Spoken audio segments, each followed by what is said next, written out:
Hey there, and welcome to the weekly Asylum and Immigration Reform Recap, where I share with you 5 stories of interest for asylum seekers and those who want to stay updated on immigration news. This week, we're discussing the amount of asylum seekers and their country of origin has changed in recent months. A migrant child died during a publicity stunt by Texas Governor Greg Abbot. The U.S. government is turning back migrants at the border, endangering them.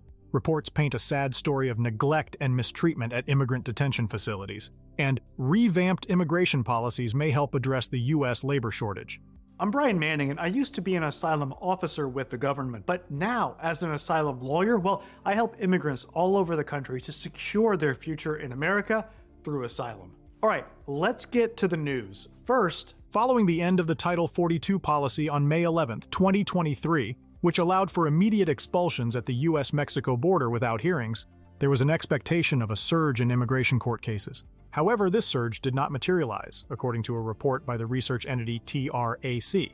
Moreover, the country of origin of persons seeking asylum at the border has changed, with a rise in cases from Mexico and Central America and a decline from South America and other regions. Of the new cases, 45% originated from South America, with the majority coming from Venezuela, Colombia, Peru, Ecuador, and Brazil.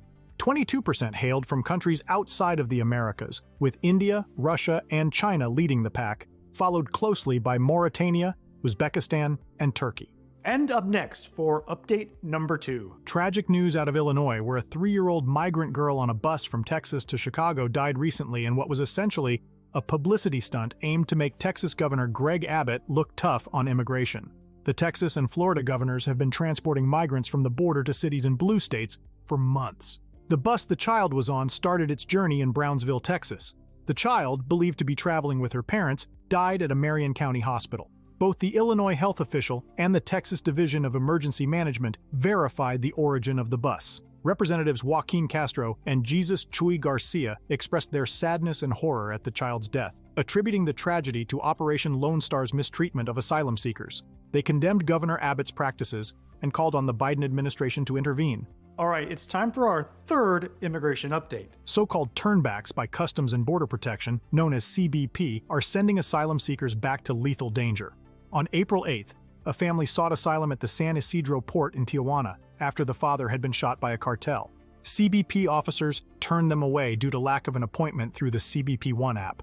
In May, while attempting to flee to Canada, the family was attacked and the father was killed in front of his children.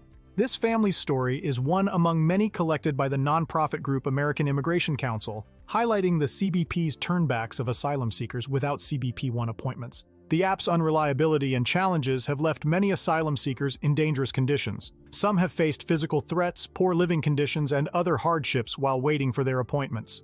By the way, if you want to stay updated on asylum and immigration reform news, then make sure to press the subscribe button and the bell icon so that you don't miss the next video. Okay, moving on, we're ready for update number 4. Recent reports by Department of Homeland Security inspectors describe egregious failures in medical care, mental health treatment, and humane detention conditions at ICE immigration detention facilities. Examples include detainees dying after being abruptly cut off medication, the misuse of restraints on mentally ill detainees, filthy and unsafe conditions, and the falsification of records. Detained migrants, many of them asylum seekers and their families, have provided first-hand accounts of negligent care and inhumane treatment.